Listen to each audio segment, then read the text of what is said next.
آج یاد آتا ہے سلطان نور الدین زنگی، جنہوں نے نام محمد پر اپنا سب کچھ وار دینے کا عزم کر رکھا تھا۔ دنیا پہ کتنے حکمران آئے ہیں، آج دنیا ان کا نام بھی نہیں جانتی، لیکن کیا وجہ ہے کہ سلطان ایوبی کا نام لبوں پر آئے ادب سے پلکیں جھک جاتی، عقیدت اور احترام کے جذبات سینے میں پیدا ہوتے۔ کیوں؟ اس لیے کہ حضور علیہ السلام کے نام پر اس نے وفا کی ہے، اور یہ رب کا وعدہ ہے کہ جو میرے رسول سے وفا کرے گا پھر اس کو میں مرنے نہیں دوں گا۔ اقبال نے اپنا سارا فلسفہ شعر میں نچوڑا ہے کہ محمد سے وفا تو نے تو ہم تیرے ہیں، یہ جہاں چیز ہے کیا لوح قلم تیرے۔ تو حضور کے نام پہ جن لوگوں نے وفا کی ہے، رب نے پھر انہیں مرنے نہیں دیا۔ آج بھی سلطان صلاح الدین ایوبی کی قبر بھی زندہ ہے، آج نور الدین زنگی کی قبر بھی زندہ ہے۔ اچھا، یہ بات میں بتاؤں کہ حضور علیہ السلام کے گستاخوں کے ساتھ نپٹنا یہ ہر شخص کے بس کا روگ بھی نہیں ہے، یہ ڈیوٹی بھی رب کی طرف سے ہوتی ہے، اور رسول اللہ جس کو پسند کریں اس کی ہی یہ ڈیوٹی لگاتے ہیں، ورنہ کس کے سینے میں یہ آرزو نہیں مچلتی؟ جب راجپال نے توہین کی تھی تو کون نہیں چاہتا تھا کہ اس کی گردن کاٹوں، لیکن سعادت مندی نصیب ہوئی تو غازی علم الدین شہید کو نصیب ہوئے۔ علامہ اقبال علیہ رحمہ نے کہا تھا جنازے میں کیسی گلیں ہی کرتے رہ گئے، ترخانہ دا منڈا نمبر لے گیا۔ حضرت پیر جماعت علی شاہ رحمۃ اللہ تعالی علیہ نے کہا تھا غازی علم الدین کے جنازے پہ گردن جھکائے چل رہے تھے، آنکھوں میں آنسو تھے۔ 6 لاکھ لوگ حضرت غازی علم الدین کے جنازے میں شامل ہوا تھا۔ سید دیدار علی شاہ صاحب جب جنازہ پڑھانے کے لیے کھڑے ہوئے تو غش کھا کے گر پڑے۔ بعد میں جب اٹھے اور جنازہ پڑھایا تو کسی نے کہا حضرت آپ نے بڑے بڑے جنازے پڑھائے ہیں، کبھی یہ کیفیت آپ کی ہوئی نہیں ہے۔ فرمایا جنازے بڑے پڑھائے ہیں لیکن کبھی حضور کا دیدار نہیں ہوا ہے۔ آج پہلی بار یہ موقع ملا، ادھر جنازہ پڑھانے لگا، ادھر آمنہ کا لال بھی سامنے تھا۔ حضرت پیر امیر ملت علیہ رحمہ گردن جھکائے چل رہے تھے تو آپ نے کہا لوگوں میں نے بڑے بڑے بادشاہوں کی کہانیاں پڑھی ہیں، میرے دل میں کبھی یہ امنگ نہیں جاگی کہ فلاں بادشاہ میں ہوتا۔ جو فقیر ہوتا ہے وہ خود ہی شہنشاہ ہوتا ہے، اس لیے اس کے دل میں یہ آرزو کیوں پیدا ہو کہ وہ بادشاہ ہو، وہ خود ہی شہنشاہ ہوتا ہے۔ کہتے ہیں میں نے بڑے بڑے پہلوانوں کے تذکرے سنے ہیں، میرے دل میں یہ امنگ بھی نہیں جاگی کہ فلاں پہلوان میں ہوتا۔ اور پھر فرمانے لگے لوگوں میں نے بڑے بڑے ولیوں کے تذکرے سنے، میں نے کبھی یہ آرزو بھی سینے میں نہیں پائی کہ فلاں ولی میں ہوتا۔ لیکن آج غازی علم الدین کا جنازہ لوگوں کے کندھوں پہ جا رہا ہے، میرے دل میں آج یہ انگڑائیاں جذبات لے رہے ہیں، کاش آج اس چارپائی پہ جماعت علی شاہ ہوتا۔ یہ آرزو، یہ تمنا، یہ خواہش میرے دل میں انگڑائیاں لے رہی۔ یہ سعادت مندیاں ہیں، یہ خوش نصیب لوگوں کا مقصوم ہے، اور یہ مقدر والے لوگوں کو سعادت مندی نصیب ہوتی ہے۔ یہ یہودی یہ شروع سے پیغمبر حسن و جمال حضور علیہ السلام کی توہین و تنقیص کو شعار زندگی رکھتے ہیں۔ تو ایک زمانے میں انہوں نے سازش کی اور آقا کریم کے روضہ اطہر سے حضور کے جسد اطہر کو چرانے کی سازش کی، اور جس کی حفاظت میرا رب کرے کون اس محبوب کا بال بھی کا کر سکتا ہے۔ یہ جو کچھ ہو رہا ہے یہ ہمارا امتحان ہے، ورنہ جس کے سر پہ وارا فانا لاکا ذکر کا تاج میرے رب نے رکھا ہے، بھلا اس کی شان کو کوئی گھٹا سکتا ہے؟ جدا ذکر خدا بلند کرے کیڑا جمعہ حسن و بند کرے، اس ذکر دا حافظ آپ خدا پڑھو لا الہ، خود اللہ حفاظت کرنے والا ہے ذکر کی۔ یہ تاج رب نے محبوب کے سر پہ رکھا ہوا ہے، اس لیے چاند کی طرف منہ کر کے تھوکنے سے چاند کی نوری کرنوں کو میلا نہیں کیا جا سکتا۔ تھوکنے والے کا اپنا منہ گندا ہوگا، لیکن چاند کل بھی روشن تھا، چاند آج بھی روشن رہے گا۔ مدینے والے چاند کی عظمتوں کو کوئی گہنا سکتا ہی نہیں ہے، کیونکہ جس کے سر پہ ورفانا لکا ذکر کی چادر میرے رب نے تان دی ہے، اس کی عظمتوں کو کوئی گھٹا سکتا ہی نہیں ہے۔ یہ امتحان ہمارا ہے، یہ آزمائش ہماری ہے۔ اللہ اکبر۔ تو میں نے کہا کہ یہ سعادت مند لوگوں کا مقصوم ہوتا ہے۔ تو اس زمانے میں کچھ بد نصیب یہودیوں نے یہ سازش کی کہ حضور کے جسد اطہر کو روضہ انور سے نکال لیا جائے، اور پھر باقاعدہ انہوں نے 2 اشخاص کو وظائف پڑھا کر کے، داڑیاں رکھوا کر کے، جبہ و دستار پہنا کر کے مدینے میں بھیجا، صوفیاء کے، نیکوکاروں کے، علماء کے، زاہدین کے روپ میں، اور انہوں نے وہاں ایک جگہ کرائے پہ لے لی اور اپنی کارروائی کا آغاز کر دیا۔ وہ اپنے کمرے کے اندر سرنگ کھودتے اور روزانہ مٹی نکالتے اور رات کے اندھیرے میں بقی کے قبرستان میں قبروں کے اوپر مٹی ڈال کے آ جاتے اور سارا دن تسبیح لیے اللہ اللہ کرتے رہتے. لوگ کہتے کہ یہ تو بڑے صالح لوگ ہیں اور پھر لوگوں کو خیرات بھی کرتے. لیکن کارروائیاں اور انداز یہ تھا، لباس خضر میں رہزنی کر رہے تھے اور یہ ڈاکو اور یہ رہزن لٹیرے ایک بہت خطرناک مہم پہ آئے ہوئے تھے. جب وہ بالکل قریب پہنچ گئے اور ایک روایت میں آتا ہے کہ حضرت عمر کے پاؤں کا انگوٹھا بھی ننگا ہو گیا. حضور علیہ السلام سلطان نور الدین زنگی کو خواب میں ملے اور ان کی شکلیں دکھائی کہ یہ دو موذی مجھ کو تکلیف دے رہے ہیں.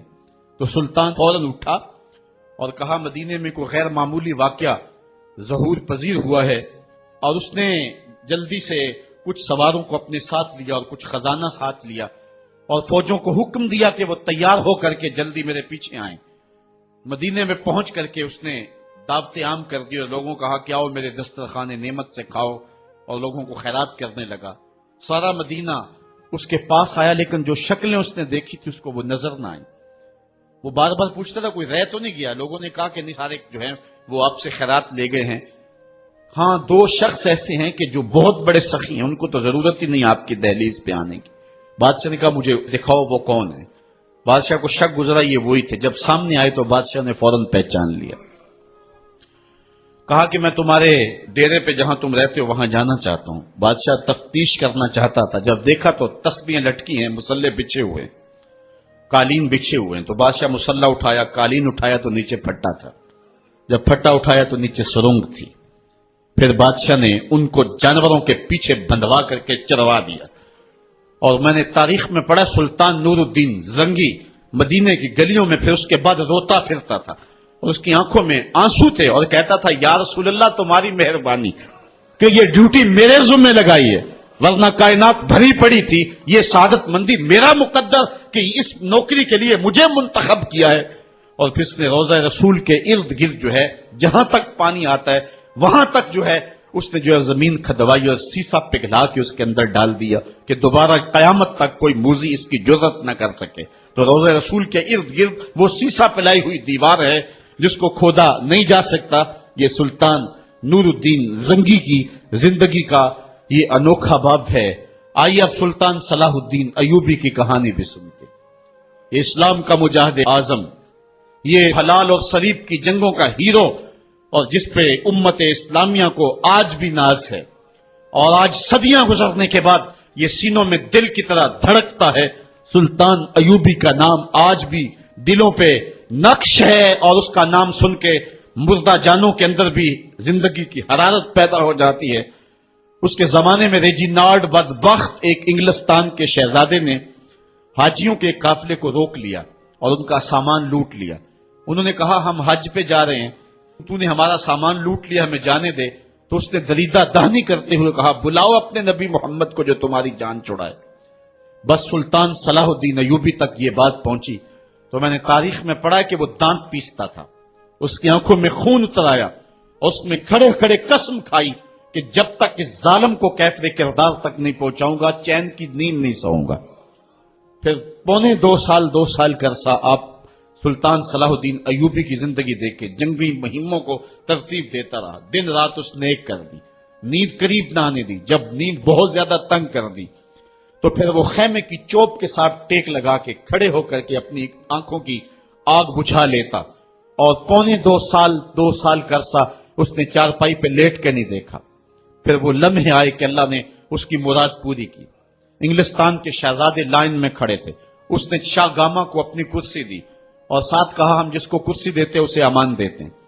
پھر اس نے اس کے جو نائٹس تھے ان کو آب خورے دیے، ان میں پانی دیا، کہا جس کو ہم پانی دیتے ہیں اس کو امان دیتے ہیں. پھر جب ریجینالڈ کی باری آئی تو بادشاہ کی رگیں پھول گئی غصے سے.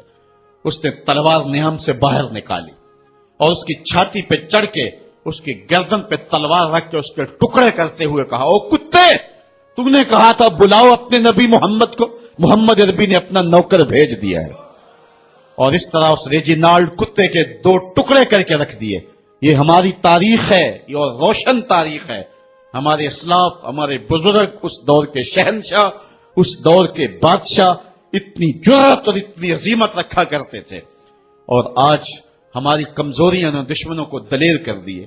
کبھی ایسا بھی اندھیر آیا تھا کہ سرے عام یوں توہین اور تنقیص ہوتی ہو پیغمبر حسن اور پیغمبر جمال کی، اور پھر 1.40 ارب انسان دنیا کے اوپر بستے ہوں. یہ بھی زمانے نے دن دیکھنے تھے. تو امت مسلمہ کی موت واقعہ ہو جائے اگر حضور علیہ السلام کی توہین باقی رہتی ہے. اس لیے امت کو پوری قوت کے ساتھ کھڑا ہونا ہے اور اپنے نبی علیہ السلام کی توہین کا بدلہ لینا ہے. اور یہ ممکن نہیں ہے جب تک جو ہے وہ ہم پوری دنیا کے اوپر غالب نہ ہوں. اللہ تعالیٰ امت کو وہ دن نصیب فرمائے کہ امت کا غلبہ اللہ تعالیٰ نصیب فرمائے. اس وقت ہمارا المیہ یہ ہے کہ ہمارے پاس عالمی لیڈر کوئی نہیں ہے. عوام کے جذبے یقیناً دیکھنے کے. سیریا کے بچوں کو میں نے دیکھا کہ وہ چھوٹے چھوٹے بچے انہوں نے ہاتھوں میں کتبہ پکڑا ہوا ہے، اور میں اس منظر کو دیکھ کر کے کتنی دیر تک سکتے میں رہا. اس کے اوپر لکھا ہوا تھا اقتلونا ولا تسبوا لنبینا، ہمارے ٹکڑے کر دو لیکن ہمارے نبی کو گالی نہ دو. ان بچوں کے درد کی کہانی کلیجے چیر رہی تھی. یہ محبتوں کا عالم. وہ اقبال نے کہا تھا چمن میں رخت گل شبنم سے تر ہے، چمن میں رخت گل شبنم سے تر ہے، سمن ہے سبزہ ہے باد سحر ہے، مگر ہنگامہ ہو سکتا نہیں گرم، یہاں کا لالا بے سوز جگر ہے. اس وقت امت بے امام ہے. امت کے پاس جو ہے وہ کوئی ایسا شخص نہیں ہے جو امت کی رہنمائی کرے. ملک بھی خالی ہیں اور عالمی لیول پہ بھی ہم کسی امام سے محروم ہیں. اللہ نے وہ دن نصیب کرنے ہیں. ہم صفے سیدھی کریں، بس ہمارا کام اتنا ہے. صفے سیدھی کریں گے تو امام بھی اللہ بھیج ہی دے گا. اور وہ وقت آئے گا کہ اس کے جھنڈے نیچے ہم کھڑے ہوں گے. اور ہم نے تاریخ میں پڑھا ہے، کتب صحاح میں موجود ہے، بخاری اور باقی کتابیں اٹھائیں، ہمیں اس وقت کی بشارت دی گئی ہے کہ جب اساکر اسلام ترتیب پائیں گے اور پھر امام بھی آ جائے گا اور پھر امت مسلمہ وہ بانک پن پائے گی کہ صحیح حدیث میں آتا ہے کہ اگر کوئی یہودی کسی پتھر کے پیچھے یا درخت کے پیچھے چھپ کر کے پناہ مانگنا چاہے گا تو وہ پتھر مسلمانوں مجاہدوں کو بول کر کے کہے گا ادھر آ، یہ ظالم میرے پیچھے چھپا ہوا ہے. وہ دن بھی اللہ تعالیٰ نے ہمیں دکھانے ہیں اور پوری امت کے اوپر جھنڈا جھولے گا تو آمنہ کے نال کا ہی جھولے گا انشاءاللہ. آ ملیں گے سینہ چاکانے چمن سے سینہ چاک، بس میں گل کی ہم نفس باد صبا ہو جائے گی، شبنم افشانی پیدا کرے گی میری سوز و ساز، اس چمن کی ہر کلی درداش نہ ہو جائے گی، آسمان سحر کے نور سے ہوگا آئینہ پوچھ، ظلمت رات کی سیما پا ہو جائے گی، شب گریزاں ہوگی آخر جلوائے خورشید سے، یہ چمن معمور ہوگا نغمہ توحید سے. وہ وقت انشاءاللہ آنے والا ہے. بس ہمارا کام صفیں سیدھی کرنی ہے اور صفوں کو ترتیب دینا ہے، اپنے جذبوں کو مرنے نہیں دینا ہے اور یہ جذبے اپنی نسلوں میں بھی منتقل کرنے ہیں اور اپنی نسلوں کو بٹھا کر کے حضور کی عظمت کی کہانی پڑھا کے جانا ہے. میں نے سیریا کے ان بچوں کو دیکھا تو میں اپنے بچوں کو بٹھا لیا. میں نے کہا بیٹے پوری دنیا کے اوپر حضور کی ناموس پہ حملہ ہے، بتاؤ ہم کیا کریں گے. تو میرا 5 سال کا بچہ ہے، مجھے حمزہ کہنے لگا کہ ابو یہ جو تلوار آپ نے لٹکا کے رکھی ہے بیٹھک میں، اس کے میں پیچ خود کھول سکتا ہوں اور یہ میرے ہاتھ میں دے، ان ظالموں کو میں کاٹوں گا. میں نے کہا بیٹے مجھے یہی تجھ سے توقع تھی، اس لیے کہ تیرے جسم کے اندر خواجہ دین محمد مصطفیٰ کی غیرت کا خون دوڑ رہا ہے اور انشاءاللہ یہ ہماری نسلیں اٹھیں گی اور اسلام کے غلبے کا خواب ہم شرمندہ تعبیر کریں گے انشاءاللہ. تو اپنے بچوں کو بٹھائیں اور ان کو بتائیں اور ان کو حب رسول کے جام پلائیں، ان کے اندر محبت رسول انڈھیل دیں اور ان کے سینے کے اندر یہ حرارت پیدا کر دیں اور وہ امت کے لیے اور نام محمد کے لیے ہر قربانی دینے کے لیے آمادہ ہو جائیں. انشاءاللہ وہ وقت دور نہیں ہے جب پوری دنیا کے اوپر اسلام کا جھنڈا جھولتا ہوا نظر آئے گا. ہم نے اپنے جذبوں کو بہر صورت بیدار رکھنا ہے اور اگر انہوں نے توہین کی زبان کھولی ہے تو کروڑوں انسان حضور کی مدح میں زبانیں کھول لیں. صبح و شام وظیفہ درود و سلام کا لبوں پہ جاری کر لیں اور حضور کے نام کا جھنڈا اٹھائیں. یہ گلیوں میں، یہ چوکوں میں، یہ بازاروں میں یہ احتجاج یہ تو ایک معمولی کیفیت ہے. ہم تو اس سے آگے بھی اگر ہم بے بس ہیں، کر کچھ نہیں سکتے. سچی بات ہے ہمارے اندر جو جذبوں کی کائنات ہے ان کو کچا چبا جائیں کہ جنہوں نے میرے آقا حضور نبی رحمت کی توہین اور تنقیص کی ہے. اس لیے جو ہم سے بن پڑا، جو ہم سے ہو سکا ہم نے وہ ضرور کرنا ہے۔ وہ کیا کہا تھا سودا نے کہ مجنو لیلا سے بازی نہ لے سکا پر سر تو دے سکا، کس منہ سے کرتے ہو دعویٰ عشق سودا، تم سے تو یہ بھی نہ ہو سکا۔ ہم نے دیکھنا ہے کہ ہم کیا کرتے ہیں، اس حوالے سے ہمارے جذبات کیا ہیں۔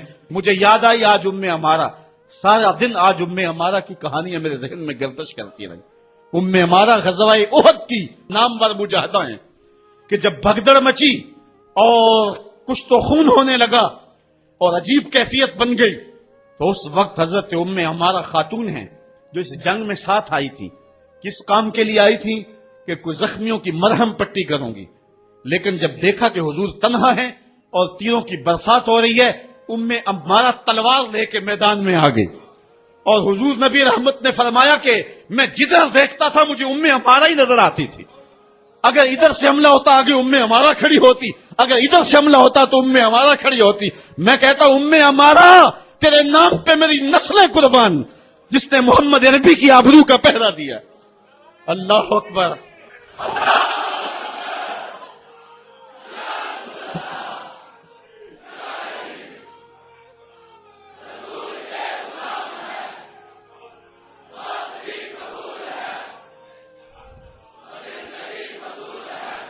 تمہارے جذبے سچے ہیں انشاءاللہ، شاید مغرب کو بھول ہو گئی ہے۔ یہاں ایک ایک بچہ غازی علم الدین ہے، ایک ایک بچہ عامر چیمن ہے۔ یہ سعادت مندیوں کا سفر ہے، یہ مغرب کو بھول ہو گئی ہے۔ اس نے کس قوم کو چھیڑا ہے؟ ان کی غیرت مری ہوئی نہیں ہے، انہوں نے کچوکے دیے، زخم دیے، امت کو معاشی بحران میں مبتلا کر دیا۔ روز پیٹرول کے بم ہمارے اوپر گرتے ہیں، لیکن ہم کبھی میدان میں نہیں آئے۔ لیکن سارے معاملات کے اندر ہم کمپرومائز کر سکتے ہیں، کمزوری بھی دکھا سکتے ہیں۔ اگر اس عنوان سے ہم کمزوری دکھائیں، ہمارا بچتا ہی کچھ نہیں ہے، ہمارا سب کچھ نام محمد ہے۔ ہم نے ہر دور میں تقدیس رسالت کے لیے وقت کی تیز ہواؤں سے بغاوت کی ہے، چھوڑ کے سلسلہ رسم سیاست کا فسوں، بس ایک نام محمد سے محبت کی ہے۔ ہم نے عہد غلامی کرنا ہے حضور علیہ السلام کے نام سے، اور انشاءاللہ یہ ہماری سعادت مندی ہے۔ ورنہ ہم نے وہ زمانہ بھی دیکھا ہے جس زمانے میں کوئی ایسا متنفس نظر نہیں آتا تھا جو حضور کے نام کا جھنڈا اٹھائے۔ یہ تاتاریوں کا دور ہے، جب بغداد کو اجاڑا گیا، امت کے سر کاٹے گئے، اور یہ حال تھا کہ منگول سردار نے کہا کسی مسلمان کا سر لاؤ، اپنے فوجیوں کو کہا نہیں تمہارا سر کاٹ کے لگائیں گے۔ ایک مینار تعمیر کرنا ہے کھوپڑیوں کا، اور پھر مسلمانوں کا پتہ ڈھونڈتے ہوئے لوگ ہاتھ میں پیسے لے کے گھومتے تھے کہ کسی مسلمان کا پتہ دے دو، اس کا سر کاٹیں ہم، لیکن مسلمان ملتا نہیں تھا، کاٹ دیے گئے۔ دجلہ 3 دن تک خون بن کے بہتا رہا۔ یہ ہماری تاریخ ہے بغداد کی۔ اور پھر دجلہ کا بند توڑ دیا گیا، جو لوگ تہ خانوں میں چھپے تھے 1.25 لاکھ لاشیں ہم نے وہاں سے پھر نکالی۔ پھر وہ لمحے آئے کہ کوئی ایسا متنفس نظر نہیں آتا تھا جس کے ہاتھ میں اسلام کا جھنڈا ہو۔ تو ایک منگول سردار عیسائی ہو گیا، اس نے ایک عیسائی پادری کو بلایا اور کہا کہ اپنے مذہب کی تبلیغ کر تاکہ کچھ لوگ اور بھی ہمارے ہم نوا ہو جائیں۔ اس نے قسم پرسی کے سالم میں کہ اب کوئی شخص نہیں ہے جو اسلام کا نام لیوا ہو، تو اپنے خود سے باطنی کا اظہار کر دیا اور پیغمبر حسن و جمال حضور نبی رحمت کی توہین و تنقیص کا آغاز کیا۔ ابن حجر نے لکھا ہے کہ ایک کتا تھا جو خیمے کی چوب کے ساتھ بندھا ہوا تھا، جب اس نے توہین کا آغاز کیا تو اس نے بھونکنا شروع کر دیا۔ لوگوں نے کہا کہ یہ کتا تیری اس توہین کی وجہ سے بھونک رہا ہے۔ اس نے کہا نہیں ایسی کوئی بات نہیں، یہ کتا نسلی کتا ہے۔ واقعی وہ نسلی تھا، اور میرا ہاتھ کا اشارہ پا کے غیرت میں آ گیا ہے، کوئی ایسی بات نہیں ہے۔ اس نے پھر توہین کا آغاز کر دیا۔ تو ابن حجر نے لکھا ہے کہ اس کتے نے زنجیر تڑوا کر کے اس پادری کے گلے میں جا کے دانت گاڑ دیے اور چھوڑا تب جب اس کو واصل جہنم کر دیا۔ اس منظر کو دیکھ کے 70,000 اس فوج کے سپاہی اسلام کے دامن میں آ گئے۔ اقبال نے اسی موقع پہ کہا تھا تو نہ مٹ جائے گا ایران کے مٹ جانے سے، نشائے میں کو غرض نہیں پیمانے سے، ہے ایاں یورش تاتار کے افسانے سے، پاسباں کعبے کو مل گئے صنم خانے سے۔ اللہ اپنے نبی کی آبرو کی یوں بھی حفاظت کرنا جانتا ہے۔ کون جانتا تھا کہ عامر چیمہ یہ کام سر انجام دے گا؟ وہ تو ٹیکسٹائل کی ڈگری لینے گیا تھا، لیکن غلامی رسول کی سند لے کے پلٹا۔ میں نے غازی کے جنازے میں شرکت کی ہے، آپ نیٹ پہ جائیں اور وہاں اس کے جنازے کی تصویر دیکھیں، یا کہیں تصویر آپ کو میسر ہو۔ جنازہ لوگوں کی انگلیوں پہ ہے، بھاری تابوت اور اس کے اندر اس کا جسد اطہر، لیکن ہاتھوں پہ نہیں ہے، آپ کو انگلیوں کے پوروں پہ نظر آئے گا۔ اور ایسے مناظر بھی دیکھنے والوں نے دیکھے کہ رش کی وجہ سے لوگ نیچے سے ہٹ بھی جاتے اور وہ پھر بھی ہواؤں میں تیرتا رہتا۔ آپ جا کے دیکھ لیں، میں کوئی ہوا میں بات نہیں کر رہا، بالکل انگلیوں کے پورے پہ میں خود شامل تھا، اور میری سمجھ میں اس وقت بات نہیں آتی تھی کہ یہ کیا ماجرا ہے، اتنا بھاری صندوق اور انگلیوں کے پوروں پہ۔ پھر ایک دن میں حضرت سعد بن معاذ کی کہانیاں پڑھ رہا تھا کہ ان کا جنازہ بڑا ہلکا تھا، تو پوچھا گیا تو فرمایا کہ سعد کے جنازے کو صرف انسان ہی جو ہے وہ کندھا نہیں دے رہے، فرشتے بھی کندھا دے رہے ہیں۔ غازی کا جنازہ ایسے ہوا میں تیرتا تھا جس طرح پانی پہ کشتی تیرتی ہے۔ میں نے خود غازی کی قبر کی پائنتی پہ ایک سید زادے کو روتے دیکھا، اور وہ کیا رہا تھا، ربا میں تینوں یہ نہیں کہندا مینوں آمر چیما بنا دے، میں کہنا ہے قدمہ دی مٹی ہی بنا دے۔ یہ سعادت مندی کی موت ہے، یہ خوش نصیب لوگوں کی زندگی ہے، اور مسلمان اس کو اعزاز سمجھتا ہے۔ اس پورے حال میں کوئی ایک شخص بھی نہیں ہوگا کہ جس کے دل میں یہ آرزو نہ ہو کہ میں حضور کے نام پہ قربان ہو جاؤں۔ ایک ایک شخص کے سینے کے اندر، میں سمجھتا ہوں میرا ہی سینہ ہے، لیکن نہیں، ہر شخص کا سینہ یہی ہے، اور ہر شخص کے اندر کے جذبات یہ، یار یہ دھاکے ہے زندگی میں حضور کے بغیر، سب کچھ حضور ہی ہیں، اور ہماری زندگی کا سب سے قیمتی اثاثہ حضور کی ذات ستودہ صفات ہے۔ آپ کو جمعۃ المبارک کو جو کال دی گئی اس میں بھرپور شامل ہوں، جہاں جہاں سے آئے ہیں وہاں جو جلوس ہو بھرپور شامل ہو، لوگوں کو ترغیب دیں، اور اس کو جو ہے وہ بہت بڑے سائز کے اندر جلوسوں کو منعقد کرے تاکہ مغرب کو پیغام جائے کہ یہ تھکے ہوئے، ماندے ہوئے، ہارے ہوئے، یہ جو ہے وہ معاشی بحرانوں کے پسے ہوئے لوگ جب بھی اپنے من کا سودا کرتے ہیں تو بازار مصطفیٰ میں ہی کرتے ہیں، ان کو پیغام جائے، اور ہماری نسلوں کے اندر بھی یہ جذبے جاگے، اپنے بچوں کو بھی انگلیوں سے لا کر کے جو ہے وہ ان جلوسوں کے اندر لے کر کے آئیں، اور اس سعادت مندی کے سفر کے اندر ان کو بھی شامل رکھیں تاکہ ان کے اندر بھی یہ جذبے بیدار ہوں۔